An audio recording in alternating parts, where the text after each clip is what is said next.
Hey, it's Craig.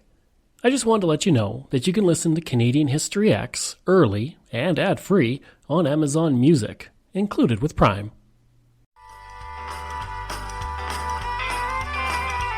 Now the trail was first blazed back in the olden days. Cowboys drove their cattle north and south to graze. Well, they came from all over, from everywhere, including cowboys from Mexico and that famous American, John Ware. Through the years, the cowboy trail, it grew and grew. It's now part of scenic Highway 22. Well, it starts in Cardston, close to the USA, and it ends up in Marathorpe, 700 clicks away. Come on. Greetings and welcome to another episode of Canadian History X. That song you just heard came from the History Wrangler, also known as Rob, and it's called The Cowboy Trail. And one of the great things about what I do is that I can connect with a lot of historians all over Canada. And one of those historians is the History Wrangler, who's actually based right here in Alberta. And he's done such an amazing job of getting Alberta's history out there. He's won awards for it. He's just a perfect example of someone who loves history and wants everybody to kind of learn about history and about the amazing things that have gone on in places like Alberta. Now, that song, like I said, that we just heard was an original composition by the History Wrangler, and we're going to hear another one from him, and it's called the Yahoo for the Bar U song. Now, we're not going to hear all of the song, we're just going to hear portions. And then I will close out the episode with a song called Captain Freddie McCall, Alberta's Amazing World War I Flying Ace. So, I'm going to be going to that interview with the History Wrangler, who's a really cool guy and really interesting to talk to, and I hope you enjoy it. Yahoo for the barroom, it's still a working wrench. Yahoo for the barroom, let's celebrate with a two-step dance. The bar you first started in 1882. A cattleman named Stimson knew just what to do. He leased thousands of acres on that cowboy trail. Then cowboys drove their cattle, including big John Ware. So Yahoo for the barroom, it's still a working wrench.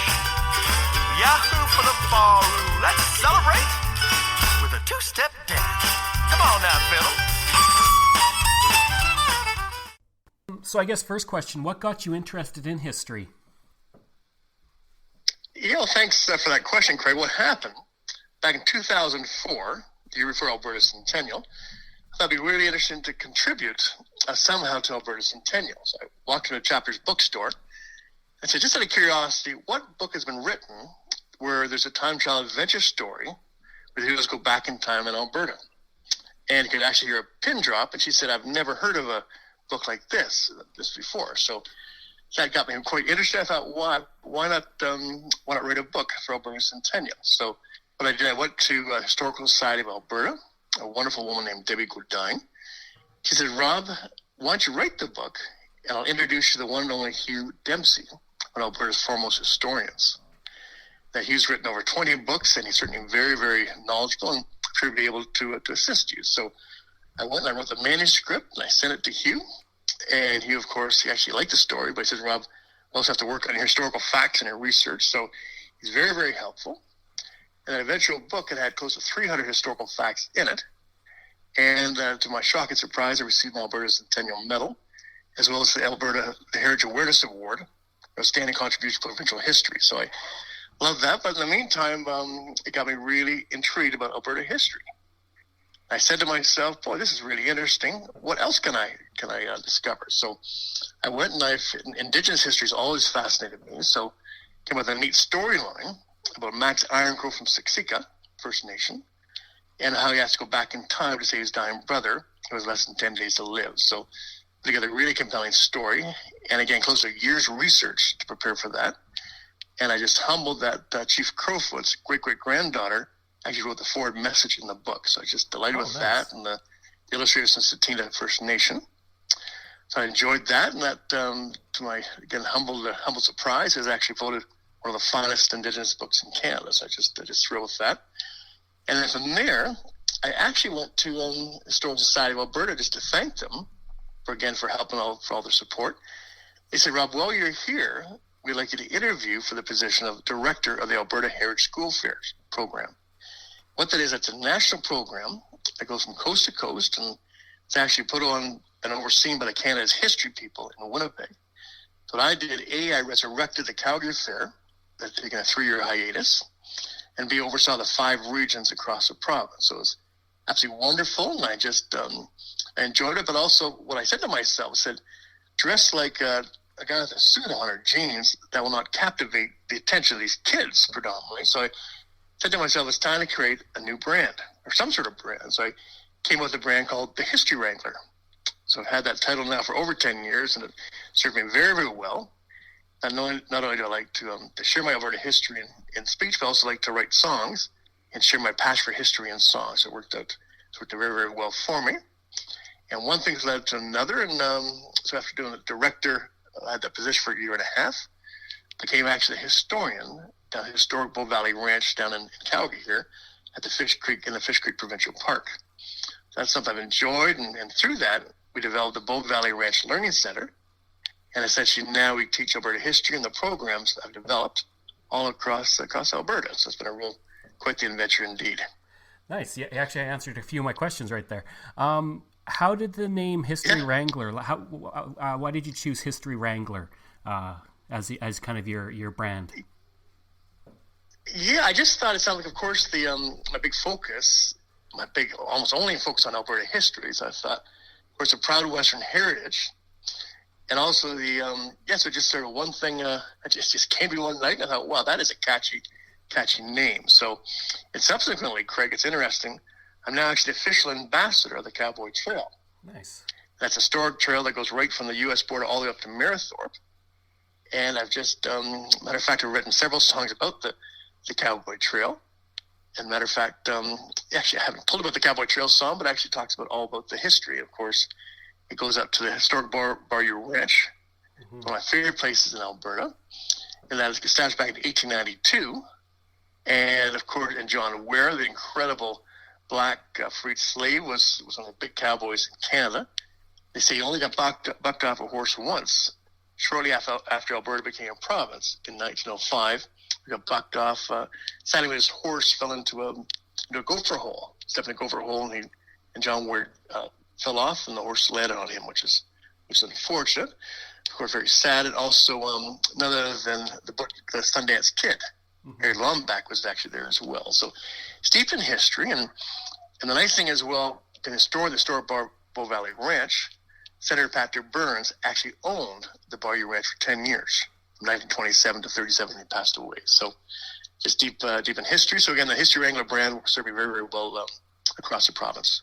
Yeah, the Bayou Ranch, I've been there when I was down in High River, and it's actually a really cool place. And like you mentioned, John Ware, I did an episode on him a few months ago, and he was just a fascinating individual. What do you feel? Oh, absolutely. What do you feel sets Alberta history apart from the rest of Canada? Yeah, I think that's a very good question, and certainly it's interesting. Of course, Saskatchewan to the east, we sure have. It's quite. We're almost like sister. Of course, there are. Some people call us the sister provinces because we were born virtually on the same day back in 1905. And with that said, Alberta, it's just, I think, distinctive as far as the cowboy spirit and the fact, the entrepreneurial spirit, and just so steeped in some fascinating subjects I'm very near to my heart, whether it be the ranching from down south, whether it be the incredible character we've had, the cowboys, and, connection with royalty. And it's interesting, Craig, one of the groups I teach are the Girl Guides of Alberta. And I've actually developed a fun heritage badge program. I've now taught close to 2,000 Girl Guides. So I said to myself, Girl Guides, they enjoy royalty, so it behooves me to learn something about our great province, the great princes whom our province is named after. So fascinating research I've done with Prince Louis Caroline, Alberta. And in a few examples, we all think of Prince Harry saying how he married a commoner, where Princess Louise Alberta, she actually married the first colonizer in over 300 years. She actually had to get the permission from Mother Queen Victoria to do so. So fascinating there. She's very inquisitive. They call her Little Miss Y. And what's also interesting how back in 1899, the fifth highest mountain peak in the Canadian Rockies was named after her, Mount Alberta. But also a neat story just about that as well. It's that her husband, who's actually the fourth Governor General of Canada, John Campbell, also known as the Marquis of Lorne. It's interesting how he actually approached the Prime Minister. He said, Sir John A., I'd like to name the then territory after my wonderful wife. So John A. says, terrific, let's name the territory Louise. So it happens. So John, Louise's, Alberta's husband, said, honey, we'd like to, at least dear, like to name the territory after yourself. She said, that's fine, but instead of Louise, how about we name the province Alberta, my other name in tribute for my father, Prince Albert, who had passed away, and I believe she was 13 years old. So that's her connection with that. And another fun thing I like to tease my buddies in Saskatchewan, Regina at one time was referred to as Pile of Bones. And it's actually Prince Louis Carolina, Alberta, suggests the name change to Regina. So there's a nice little, all these tidbits, and she's actually fully bilingual in French as well, fluent in French. She loves salmon fishing in Quebec in the summertime. So it's just something that, but again, in history overall, Craig, what I find, there's history and there's really cool history stuff. Really, really cool history. And now I've got close to 150 books and magazines in Alberta history. And if you open most of them up, you'll find underlines and X's next to them. I'm a firm believer, again, you got history, but that really cool history, it's like not mining for gold, but mining for really interesting history. Absolutely. So that's what I like to extrapolate and put in my book. So that's something that, another one of my interests in my Indigenous theme, and a great example of this will be the gentleman from the warrior from the Kenai, the Blackfoot warrior named Calfshirt. What he was doing back in the 1860s is actually he's mourning his mom and dad around Medicine Hat because they both passed away. So middle of the night he was visited by the rattlesnake people. Said, Calfshirt, when you awake, you'll have power over rattlesnakes. So he woke up, and sure enough, and he ended up getting incredible power over rattlesnake. And in the 1870s, he went down to Lethbridge, and he actually charged people 25 cents per person. So he picked up this rattlesnake, wild rattlesnake, and poured it 5 or 6 inches down his throat, believe it or not. So he never got bit. And he does some wonderful pictures of him actually with a rattlesnake, a big snake around his neck. So incredible. So how I incorporated that in my Indigenous theme book, that Max Ironcrow, the hero, has to swallow a rattlesnake in order to compete as part of the storyline. So anyway, just something it's that fascinating history that just and I've got an insatiable appetite for Alberta history. Sure. What do you like about bringing history to kids? Yeah, what I like about bringing history to kids is that your average person, your average kid, they're not that interested in history. It hasn't been approached or given to them in a very engaging way. And so when I go in there and I get the kids all excited about history, and it's really remarkable. Thinking about history is just wonderful to see the twinkle in their eyes. And it's interesting. And people say, why do you enjoy teaching Girl Guides so much? And it's just that matter to get these girls inquisitive about Alberta history. It's fun to see the expression on their face at the beginning of the presentation, like, oh, I hope this chance of this will be boring. And sure enough, I like to just sort of teach them otherwise and get them all excited about the subject. So, and the one thing as well, if you ask me about my one pet peeve from a history standpoint, from a awareness standpoint, is very, very few Albertans know what day of the year Alberta became a province. And so much so, just when I was visiting the 20,000 students that year as a director of Alberta Heritage School Fairs, I asked all of these students and a lot of teachers, quite frankly, I'd say, just out of curiosity, what day of the year was Alberta's birthday? And without any exaggeration, you count all the correct numbers on actually less than one hand. So I said to myself, let's do something about this. So we've done several things. The first thing is on September 1st, the day of Alberta's birthday, we organized big events down at historic Bull Valley Ranch. They included the reenactment of the ceremony of the inauguration. We actually had some of my favorite historians dressed up in tails and top hats doing the inauguration. And we also had a marching band. And historically wise, back in 1905, that is actually led the parade by a Calgary-based marching band, military band.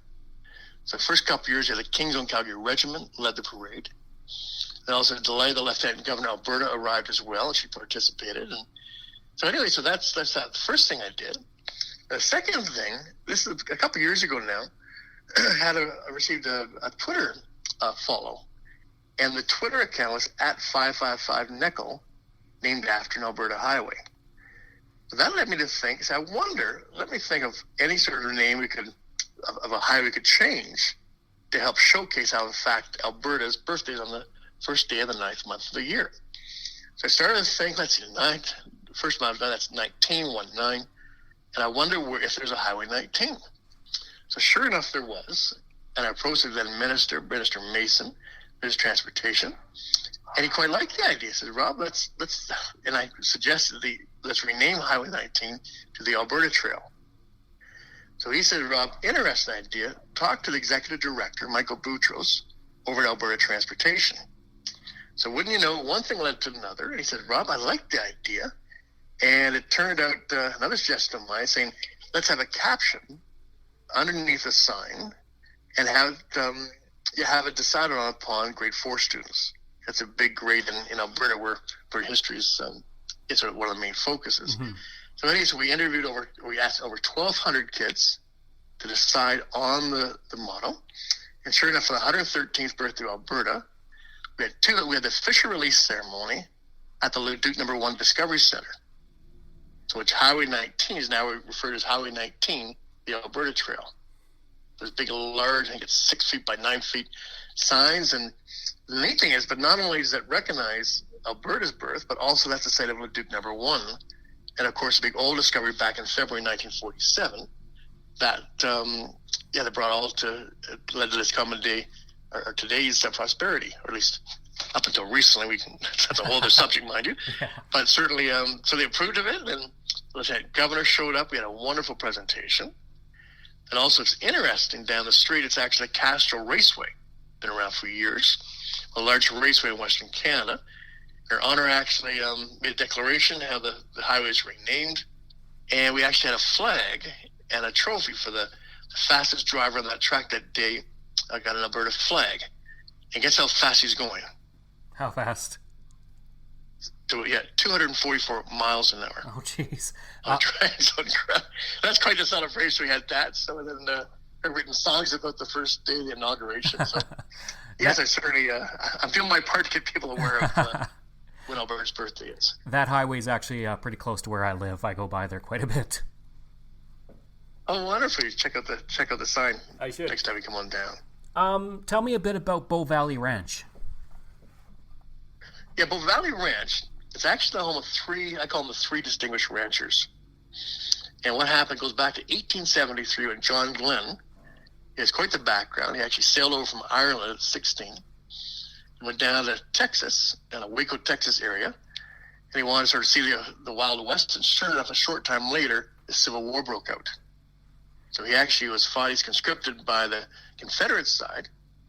But of course, they're fighting to keep slavery. And he said one night, forget this nonsense. So he crossed over the fence and joined the Union side. And sure enough, the Union side ended up winning. And after the war, he came up and he went to up through Alberta looking for gold. But he didn't find gold, but he found a wonderful a Métis woman named Adelaide Belcourt up in the St. Anne area, close where you live. So they actually came down on their mule. They got married on September 1st, 1873, and they came down and they settled in a beautiful area where the Fish Creek meets the Bow down which is now Fish Creek Provincial Park. So he's quite the gentleman. He had some of his highlights. He traded with the Mounties, and they grew hay, which is fed to the Mountie horses.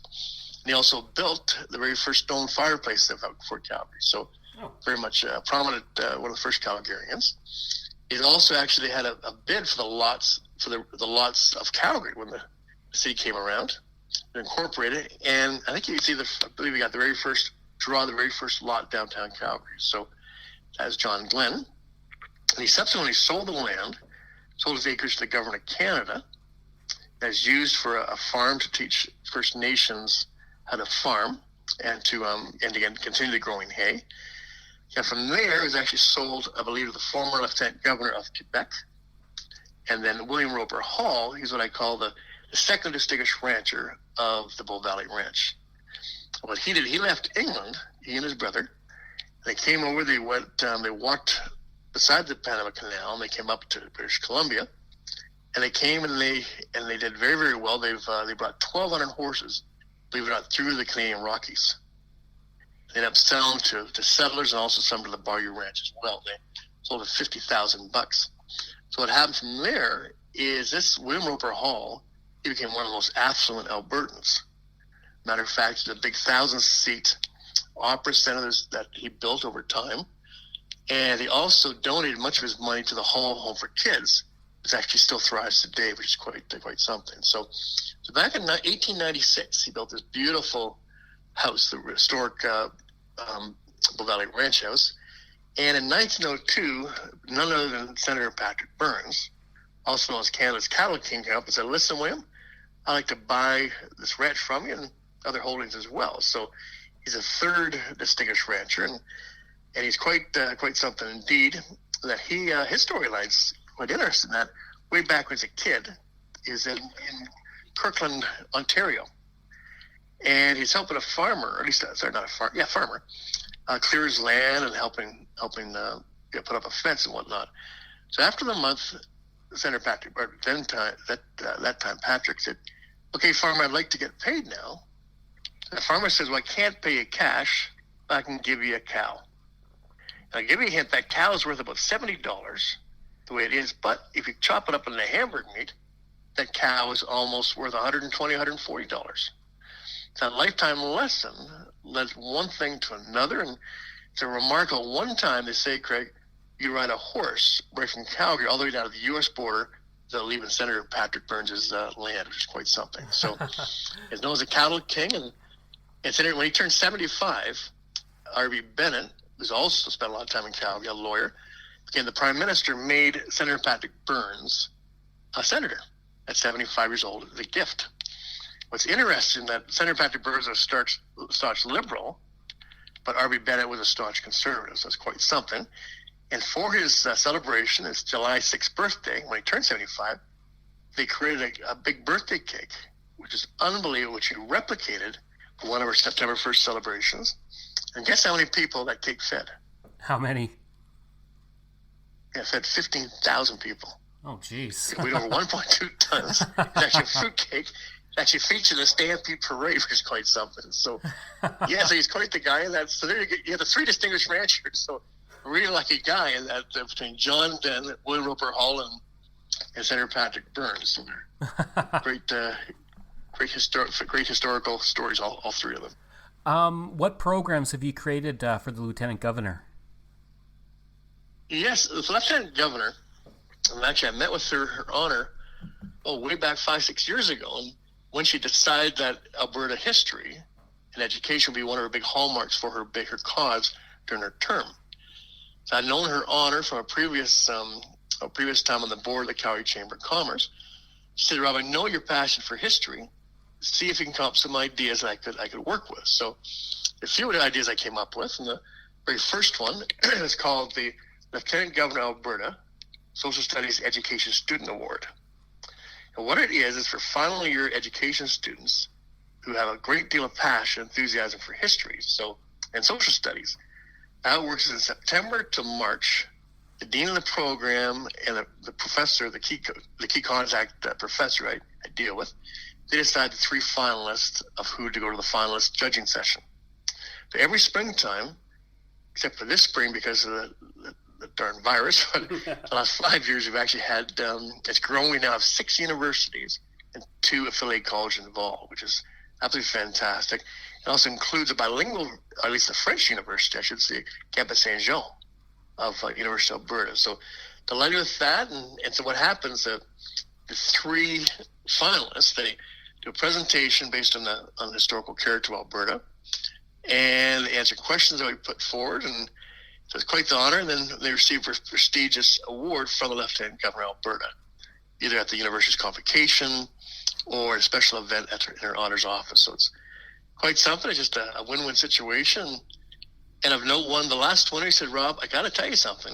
Winning that award essentially got me a job. So it's very wonderful to hear that. So that's my first event. And back in the 150th anniversary of Alberta, her honor said, Rob, I've had some interesting ideas, but I was wondering if you had some ideas for Canada's 150th.